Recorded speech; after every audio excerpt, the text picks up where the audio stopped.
One of the growing trends that we're seeing now with big brands, which is of course being also kind of uh, embraced or experimented by smaller brands, is employer branding. So in this video, I will talk about what employer branding is and how to go about implementing employer branding in your brand, right? In your company, in your business, because there's lots of benefits to employer branding, and they will become clear when I actually go through what employer branding really means. Okay, so this is based off this article that I wrote a while ago called Employer Branding Strategy, the Definitive Guide to Creating an Effective Employer Brand. So let's look at what employer branding really means. Employer branding is defined as the reputation that an employer enjoys as a great place to work through strategic employee value proposition, as opposed to the more general corporate brand reputation and value proposition to customers. Okay, so employer branding is the reputation that an employer or a brand enjoys in terms of employees, in terms of current employees and potential employees, people who want to work for the brand. That kind of reputation is called employer branding. Now, why would you need that? Why do you need to have a reputation for current employees and future employees? It's pretty simple. I mean, gone are the days where, companies were black boxes and, employees didn't really talk about what kind of company that they're working for, and even if they had problems, they would keep it internal and maybe through unions and so on and so forth try and solve their problems.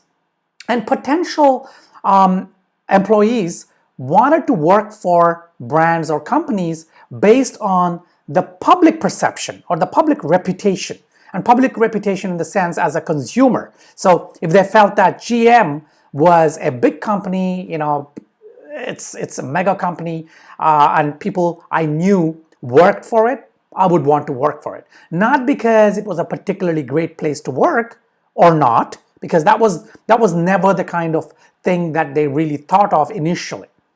So employer branding is the kind of management, the strategy to manage those perceptions both for employees and future employees. Now, how does that really help the brand? How would it help you as a brand? Why should you care about this? Well, first of all, because of the way the internet works and because of the transparency, because of social media and how easy it is for someone to sort of make a comment or someone to express their happiness or dissatisfaction about a brand, including employees, it's very important these days because the line is blurring where an employee becomes unhappy and they share their experience online, or it could be an ex-employee, that then spills over into the consumer sector. So that will have a knock-on effect on what consumers think of you as a brand. And consumers are becoming more and more conscious these days, which means that they will choose to not to give you business, or they will choose to not to buy from your brand if they feel that you're not a good brand in terms of a fair brand in terms of your employees, how you treat your employees, whether your employees are happy or not. And it's about being conscious. So as consumers get more conscious, one of the factors that determines their brand kind of choice journey, their sales journey, their purchase journey, is going to be employees and how employees are treated and if the employees are happy or not. So it is very critical. It's not something that you can ignore as we move into the future. So let's look at some fundamentals of employer branding, right? So we've already looked at why employer branding is important. And just remember that a winning employer branding strategy brings together a brand's core values, customer strategy, and HR strategy. That's very important. HR strategy. You need to have a strategy for human resources. Even if you are a small brand, even if you are a small company with just 2 employees, 3 employees, 4 employees, or if you're a company with 20 employees, 30 or 40 employees or more, the rule still applies. Because this is about good housekeeping. This is about cleaning the brand from inside. And that then spills over into the public sector. And that's where you will have impact. Okay.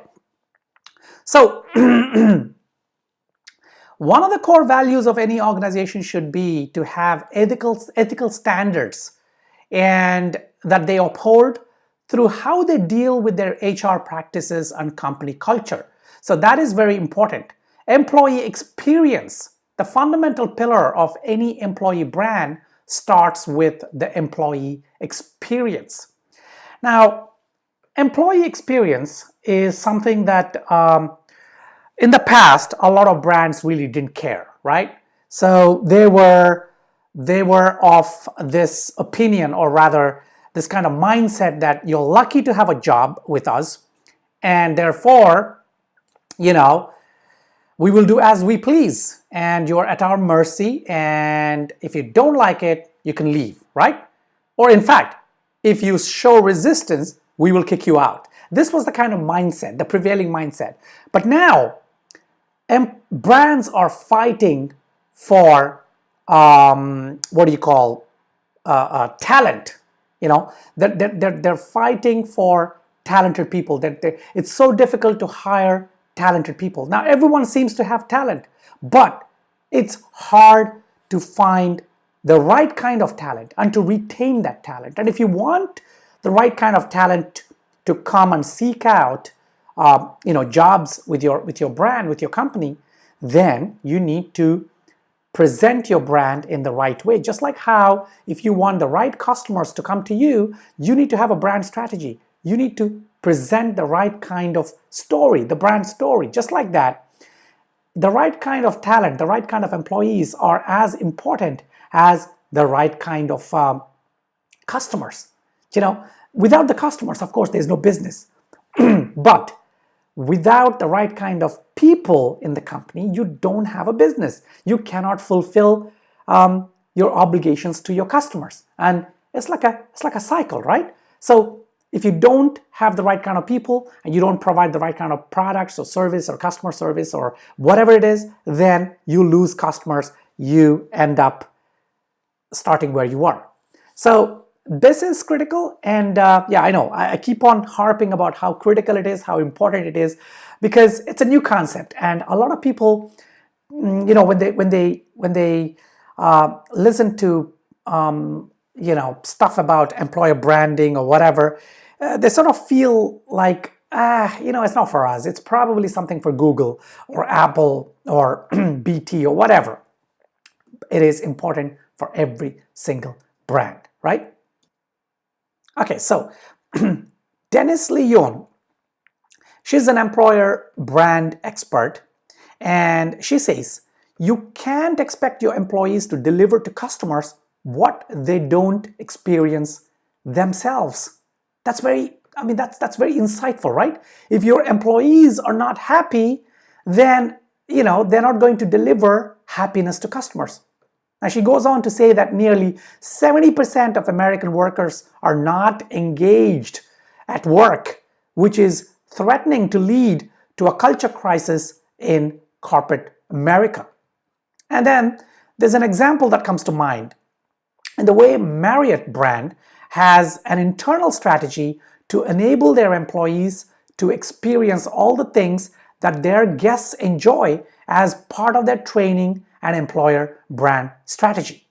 Now, this includes massive discounts on hotel bookings, free drinks in bars, discounts in restaurants located within the premises, and more. So the result is that the employees could put themselves in the shoes of their customers, their service, and be able to understand how the service should be maximized, should maximize customer happiness. So,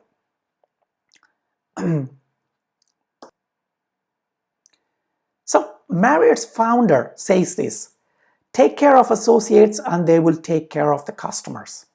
So this is the founder's philosophy, and it's made Marriott International a great place to work for more than 85 years. Take care of your customers, your employees, and they will take care of your customers. That's a great motto, and I think, every brand, every business should have that as a plaque and put it up on the wall so that the stakeholders, the people in charge, remember to take care of their employees, to set the stage for a great kind of employer happiness, which will then cycle back into customers' happiness. I think, yeah, at least, okay, if not on the wall, at least as an internal memo, right? Stakeholder memo.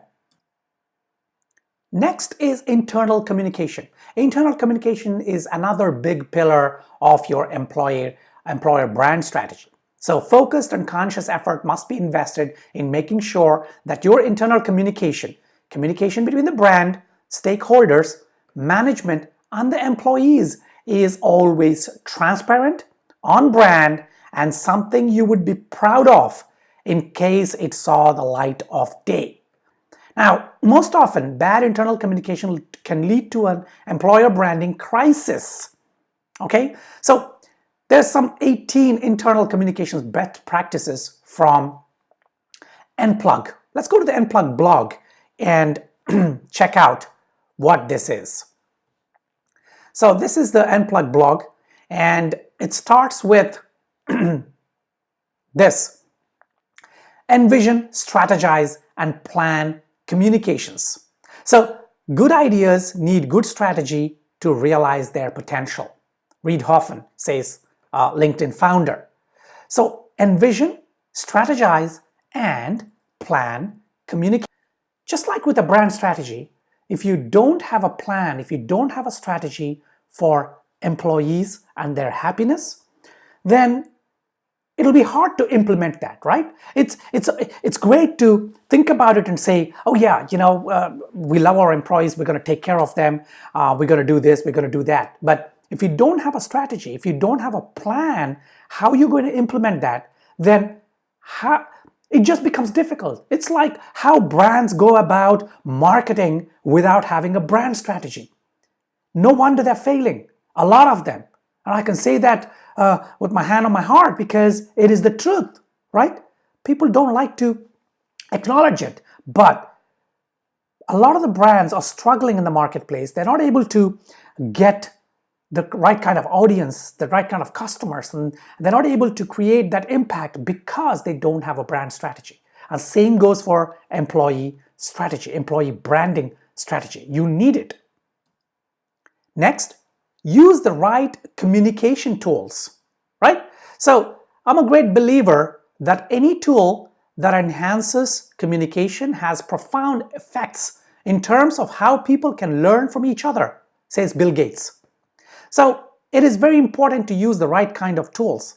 You could use Slack, Yammer, HipChat, or you could use cloud technology such as Google Drive, or you could use one platform for, it's got email, calendars, documents, or of course you can also use Google, which for example we use in our company.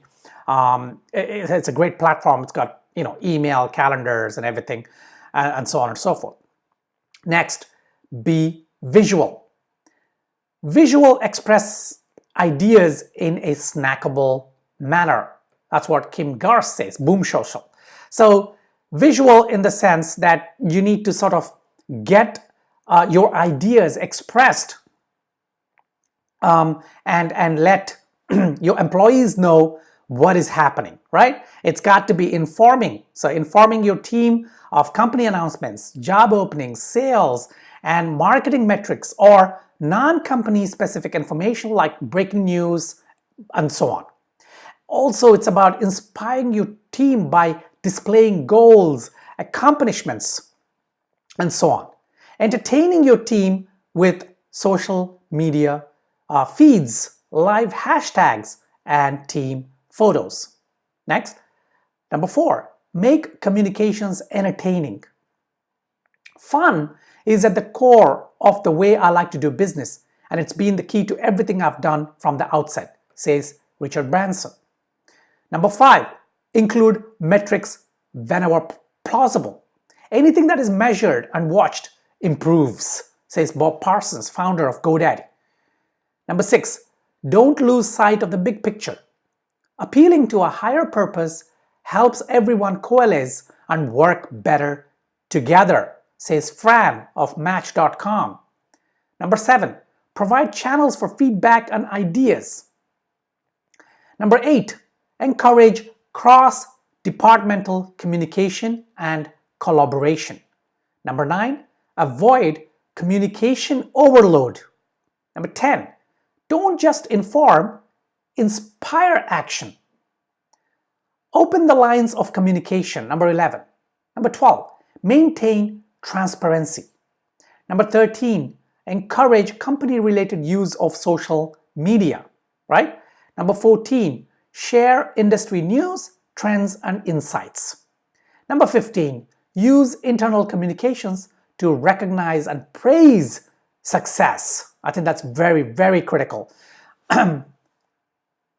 Yeah, I am rushing through these 18 points because, I mean, it's 18 and I've got a lot more to talk about. And it's already, the runtime of this video is, it's... So, I just wanted to talk about this particular one, which is use internal communications to recognize and praise success. And I think that's very critical. By praising the good deeds that your employees do publicly, not just to themselves. It's not about calling them into your cabin or your cubicle and saying, well done, you've done great. That's good, you need that, but also expressing that publicly so that the other employees can hear and can see. So you could put it up on a wall or send out a memo, an email memo, or maybe put it up on the website so that the others can see, and the people who are working hard and they're making this happen feel proud, and the others can take a leaf out of that. They can get inspired by that and try and improve their performance so that they can be on that wall of fame or internal email or on the website or whatever. So I think praise goes a long way in setting up company culture. Praise where it is deserved, not just for the sake of praise, if you know what I mean. Number 16, create a customer-centric team with personas. Yes. The best way to help team members focus on customers, bring customers to life. So this is about, I think, creating internal exercises where different team members can play the customer persona roles so that they understand what the customer is all about.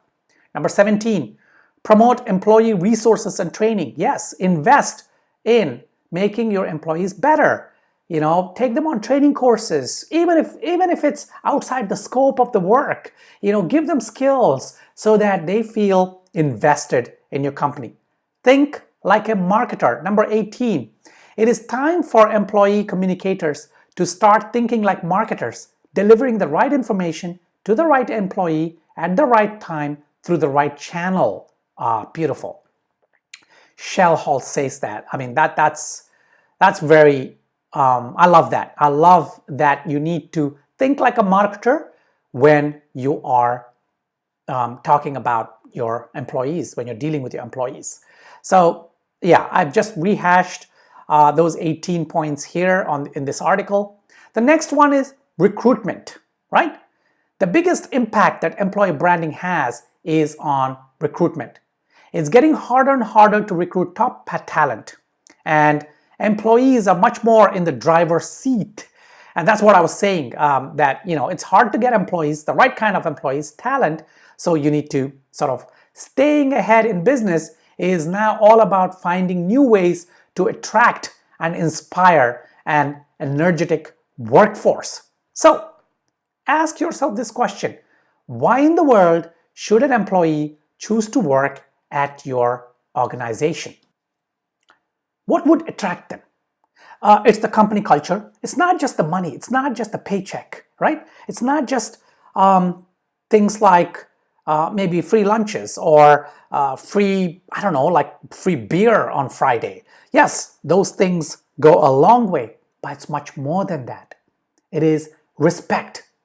Your employees should feel that they are respected, and that respect carries through onto social media, onto the public sector, and that's where future employees, top talent, would look at that and say, that is where I want to work, because everyone wants to feel respected. And top talent, of course, want to feel respected, like every one of us, right? So that's what's going to motivate. So you gotta ask yourself this question: why should the top talent come and work in our company? Why should they be here at all? Do you feel happy as a stakeholder? Do you honestly think your employees are happy? Do you think a top talent can come into the company and feel happy and produce the best that they can and add to the bottom line of the company? Ask yourself this question, even if it's two employees, you and your partner. Ask this about your partner. Is your partner happy? Are you happy? If it's three people, if it's you and your partner and I don't know, an assistant, a secretary, a marketing assistant, or a sales guy or gal, are they happy? Is he happy? Is she happy? What's happening, right?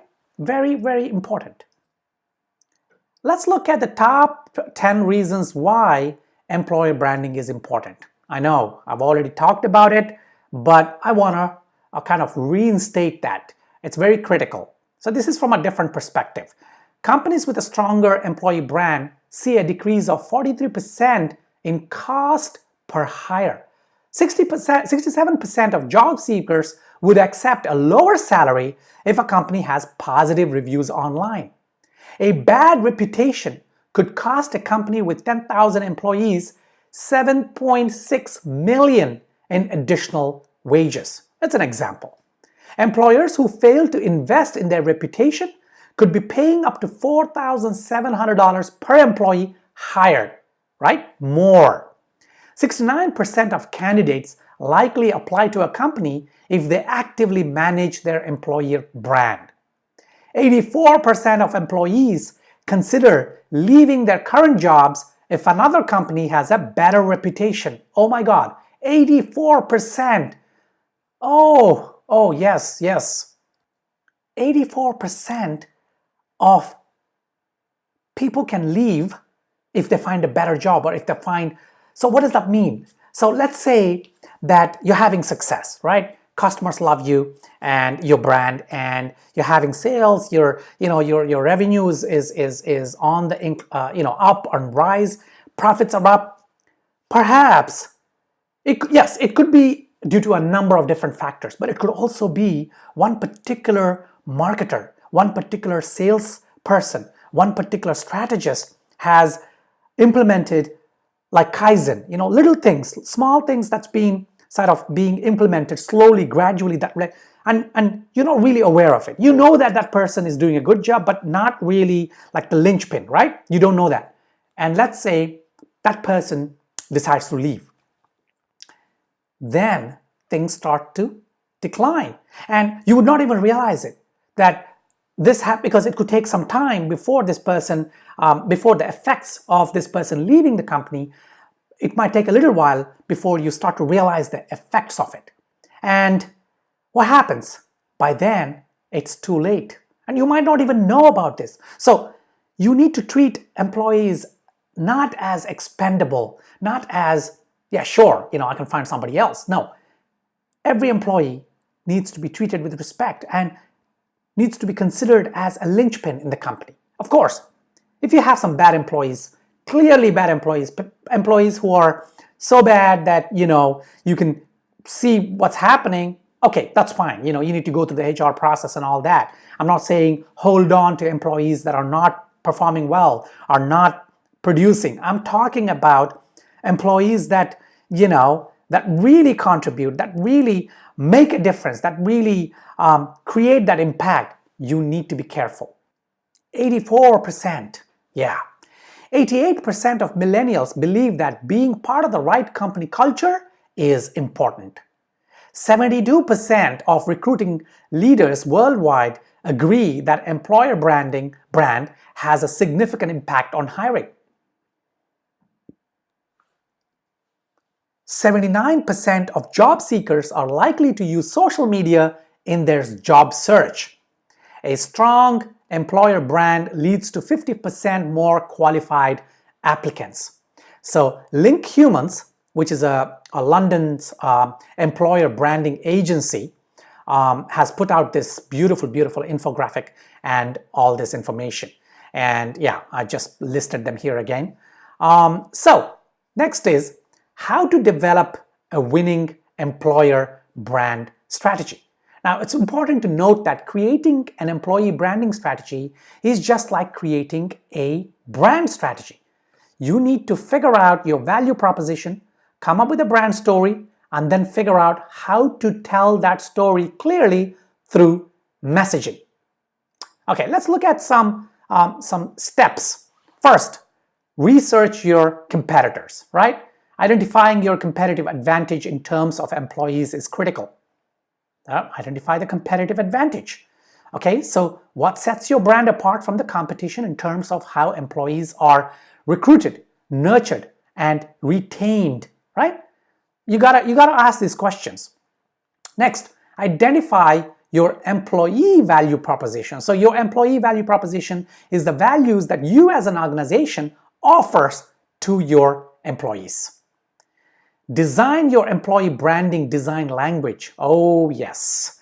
Once you've come up with your employee value proposition, you would need to create a design language that communicates your value proposition. Now this could include logos. Yeah, creating a new logo to represent your employee branding strategy, or the very concept of that, brand marks, the design of the careers page, design of internal memos, social media channels. Oh yes. So employer branding is the design language after the strategy has been created. Then redefine your recruitment policies and process. These processes must reflect the employee value proposition and the values you espouse to your employees. Now, of course, great care must be taken to ensure that the experience that the candidates have are consistent with how they would be treated once they become employees. Remember, employee branding is not manipulation, right? It's not about creating this kind of visual and then putting up these web pages or a video and then branding it, have a logo, put stuff on social media and all that, and then the employee falls for it, approaches the company, gets recruited, and then it's downhill from there. It happens. I've seen it happening with a lot of companies where they recognize that employee branding is important, right? And then they invest in getting a strategy up and running, and then they brand it, and then they have these nice shiny, mark for it, and so on and so forth, a booklet, but then somebody gets recruited, they get into the company, and straight off the bat they start seeing inconsistencies. The values that they espoused before they become an employee are missing from the company culture. And that leads to even more discontent and disappointment because expectations are not met. I mean, this is the same in business. You would rather undersell and overdeliver than oversell and underdeliver, which is a sure sign of failure. So just like that, do not oversell to potential employees. So you got to be careful with that. Great care has to be taken, right? Next, draw plans for a winning company culture.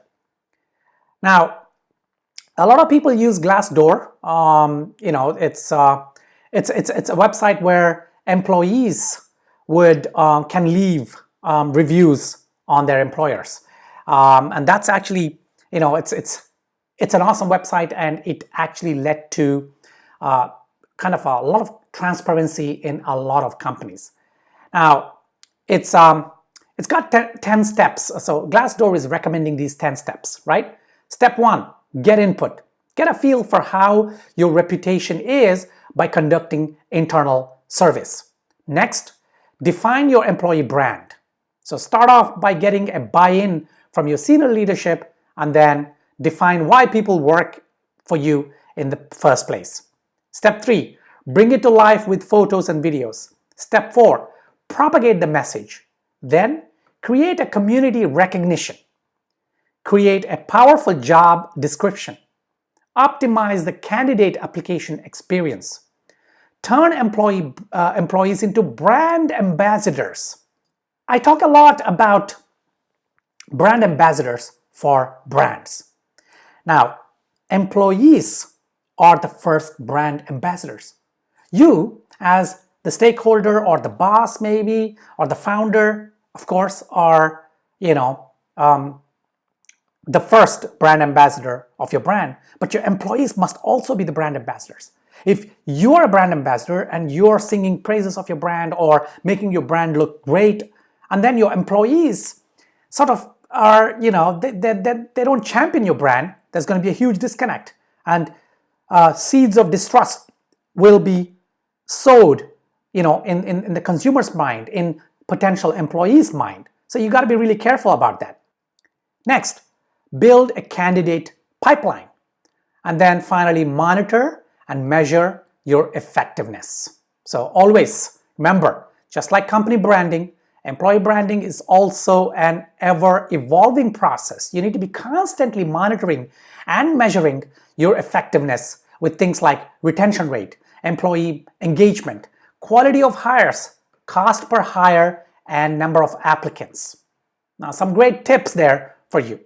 Okay, let's look at a couple of examples of winning employer brand strategies. Lululemon really portrays fun and vibrant perception for its career and jobs portal. Now, this is what one of their jobs advertised says. The role will combine the life-altering potential of wearing stretchy pants to work every day while talking health, fitness, and yoga to your guests and community. Wow, nice one. You can see they're trying to be fun, hip, and appealing to the worldview of the kind of people they want to recruit. They also utilize the social media to quite expertly with campaigns such as This is Lululemon Life and Job Love that really capture audience attention and create the impact that their employer branding strategy dictates. Another great example is Lithium. Lithium does a great job of making their office look like the best place to work. Okay, let's check out this video.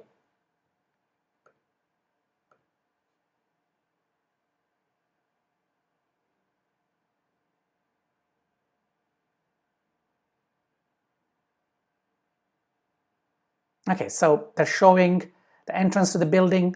They're actually helping you visualize, if you become an employee, you get in, in the morning, you're getting in the lift, you're going up, you then enter Lithium, you're giving your daily tasks.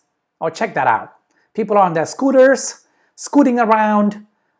Looks like a beautiful office. Oh yeah, I would love to work there. I mean, come on, look at that.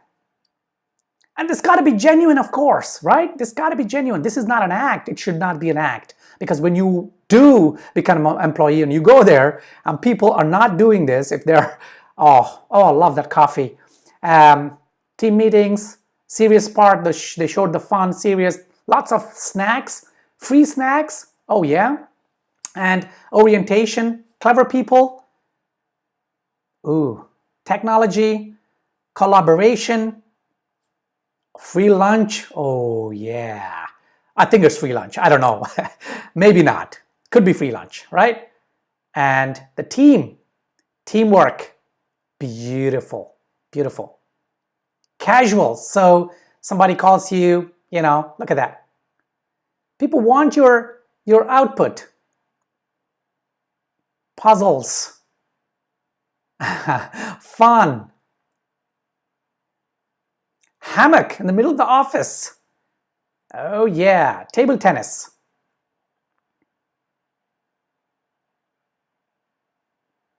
Beer. And relaxation. Oh yes, take a nap. Work for lithium. Wouldn't you like to work in that place? I mean, I would love to work there. It looks fantastic. It sounds fantastic. So that is a video made for employees.